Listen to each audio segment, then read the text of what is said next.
Okay, so this flip video is going to cover DNA transformation and cloning. Right. Tomorrow we'll be doing a lab in class that will be actually performing DNA transformation on E. coli cells. And so this video is going to give you some background information on what is going on during the DNA transformation process, and so that when you go through the steps, you'll know what is going on. The second half of this video is going to look at cloning and some of the similarities between cloning and DNA transformation.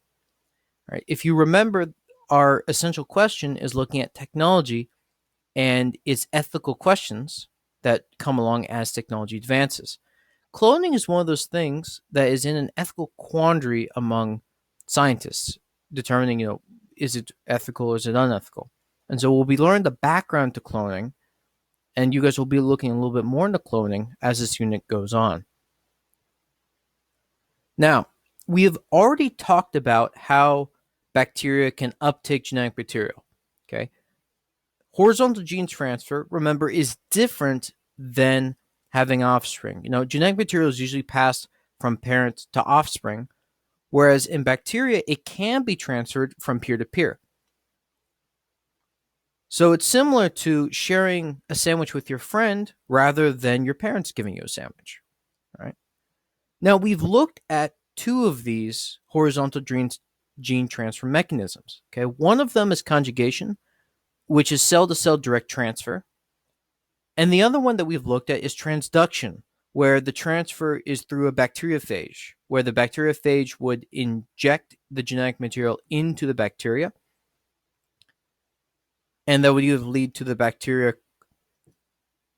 creating more bacteriophage or having that genetic material become dormant and integrated into the genetic material of the bacteria. So, how are these two different than DNA transformation? Well, DNA transformation is where genetic material is uptaken by the surroundings. Okay, so this can either be done via DNA fragments or it can be done through a plasmid. Now, the DNA fragments are usually not the source of most transformations because, as we already know, DNA is fairly fragile. So in the environment, DNA doesn't last very long. Okay, it can get mutated and destroyed. So it's unlikely that DNA fragments, unless they're very, very close to the transformed cell, okay, will be actually uptaken via transformation. However, plasmids are a little more robust. Okay, they're a little bit stronger, and so they're able to last longer, which means that they're more likely, okay, to be transformed by the bacteria. Now, once the plasmid is uptaken by the bacteria, it is integrated into the genetic material. Okay, so it can be used as a source of genes. Okay, so any bacteria or antibiotic sequences that are on the plasmid can be used now by the cellular machinery to make those products. Now, the problem is transformation isn't found in every single species. Only about 80 species of bacteria can perform DNA transformation. Now, to put this into perspective, there is at minimum 35,498 species of bacteria on the planet Earth. That's a minimum. Okay, some estimates have it as high as 2 to 3 million. And so a small fraction of that can do transformation, not everybody. The other problem is that bacteria need to be in the correct state to uptake this new genetic material. Okay, and that state is called competence. Okay, now competence usually means that the bacteria is under stress, so it's looking for other sources of an advantage. Okay, and so one of the sources is new genes. Now, competence can be achieved usually by having a high cell density or nutritional limits in the environment, and that causes the cell to become stressed. All right. So, just a quick review. Okay, DNA transformation is where the bacteria can uptake genetic material from the surroundings, usually through a plasmid. Okay. Now, very few species, only 80 out of about 35,000, okay, can do DNA transformation. And the bacteria need to be in a state of stress to be able to uptake the genetic material.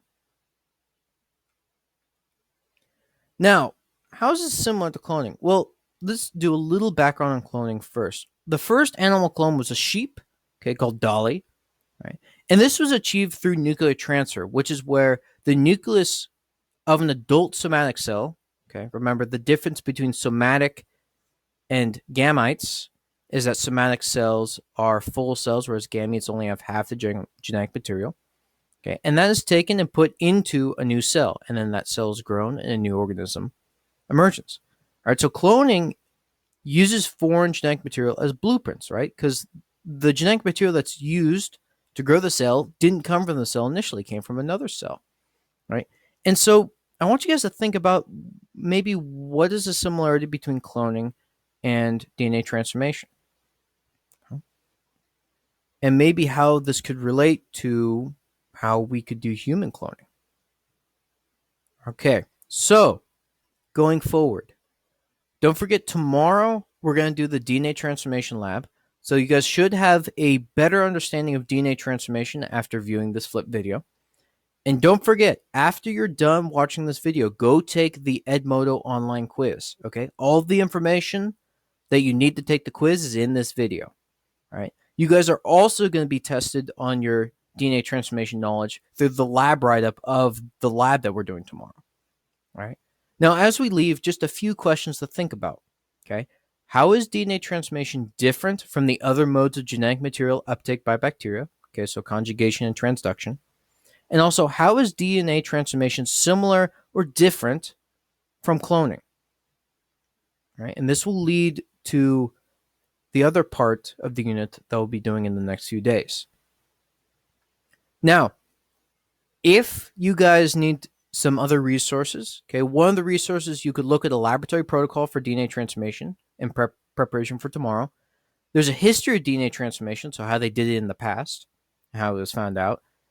And then there's also a review video by Bozeman Science, okay, that will review DNA transformation if there's more that you want more information or didn't quite get everything from this video.